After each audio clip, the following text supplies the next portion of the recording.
Okay, picture a bank heist, a huge one, happening all across the country. But forget masks and guns. Forget stolen bank cards. Instead, you've got criminals turning ATMs into their own personal cash fountains, all with just the push of a button. It sounds like something out of a movie, but this is the very real world of ATM jackpot. Just look at that number. Over $40 million. That's how much one criminal syndicate managed to drain from ATMs across the US. And they did it without a single credit card. They siphoned it, directly from the machines. The method is incredibly brazen, super high-tech, and it has a name: ATM jackpotting. So what exactly is jackpotting? Well, to put it simply, it's a cyber attack that has a very real, very physical payoff. Instead of trying to skim your card data, these attackers get right inside the ATM's brain. They infect it with malware and then just command it to spit out every last bill it's holding. It is, for all intents and purposes, the digital way to crack a safe. Right, so how in the world does a hacker make a machine, maybe hundreds of miles away, to start spewing cash? It's not magic. It's actually a very carefully planned operation that's part digital intrusion, part old-school burglary. Let's break down their playbook. It really unfolds in 4 key stages. First up, you've got reconnaissance. Crews go out and scout banks, looking for the weakest targets. Then comes step 2, physical access. And you'd be shocked. They often just pop open the machine's cabinet with a simple key. Step 3 is where the tech comes in. They install the malware, a lot of times by just swapping out the entire hard drive. And finally, the payoff. They activate the software, and it's payday.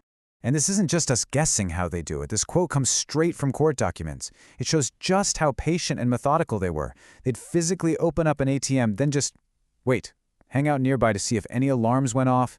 If it was all quiet, they knew they had a winner. Now, the main tool for this whole operation, their digital crowbar, if you will, is a nasty piece of malware called Plutus.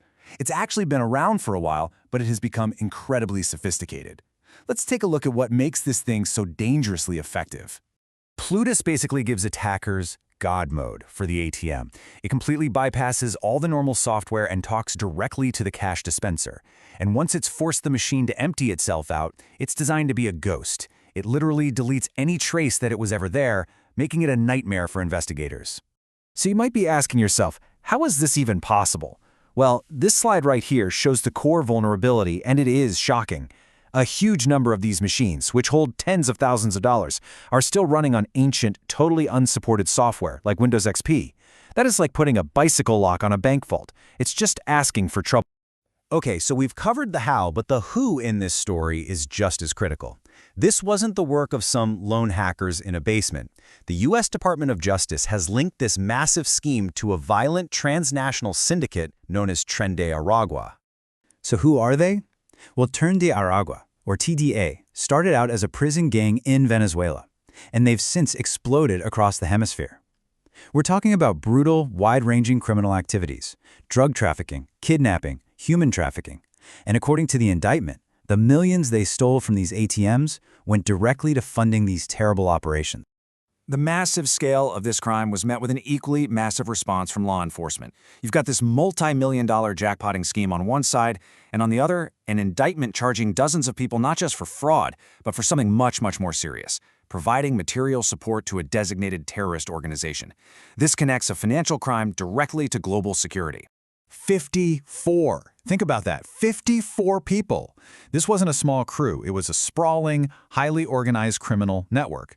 But the fact that they were so successful points to a much, much bigger problem. Yeah, while this Tren de Aragua case is staggering, the weaknesses they took advantage of, they are not unique. Not at all. In fact, they shine a giant spotlight on a systemic problem with the security of the very machines we trust with our money every single day. Just take a look at these numbers from a security report. They tested 26 common ATM models. A whopping 85% were vulnerable to network attacks.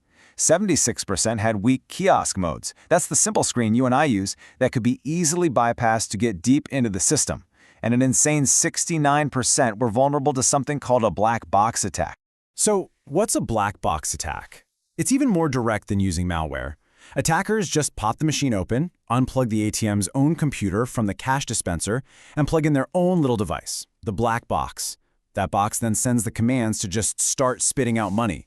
It completely cuts the ATM's own software out of the loop. And this really gets to the heart of the issue. On the outside, an ATM looks simple and secure. It's a clean interface. But on the inside, once you get past a flimsy panel, all the internal components can be directly manipulated. It's this hidden world of vulnerability that criminals have gotten really good at exploiting. You know, this threat didn't just appear overnight. It's been evolving for more than a decade. Plutus malware first popped up way back in 2013 in Mexico. By 2017, there was a new version that could hit machines from 40 different manufacturers. This timeline shows this constant cat-and-mouse game, where the criminals are consistently staying one step ahead of the industry's defenses. So what does this all mean? What's the big picture here? Well, this isn't just a story about one big heist or one piece of malware. It really signals a fundamental shift in what organized crime even looks like. We are absolutely in a new era where crime has become a hybrid. It's not just about physical force anymore, and it's not just about digital hacking. It's about the seamless, terrifying combination of the two. A simple USB drive becomes a crowbar, and a few lines of code become the getaway car. So what have we learned from all this? Well, there are a few really critical takeaways. First, these powerful cyber tools are now in the hands of criminal gangs, not just governments. Second, our critical financial infrastructure is often running on fumes, technologically speaking. Third, these aren't victimless crimes. The money being stolen can directly fuel violence and terrorism around the world. And finally, fighting back is going to require a whole new playbook. Ultimately, it leaves us with a really important question to think about. I mean, the ATM is just one piece of a much larger puzzle. As everything from our power grid to our traffic lights gets connected to the internet, we have to stop and ask, just how secure is all the essential infrastructure we depend on every single day?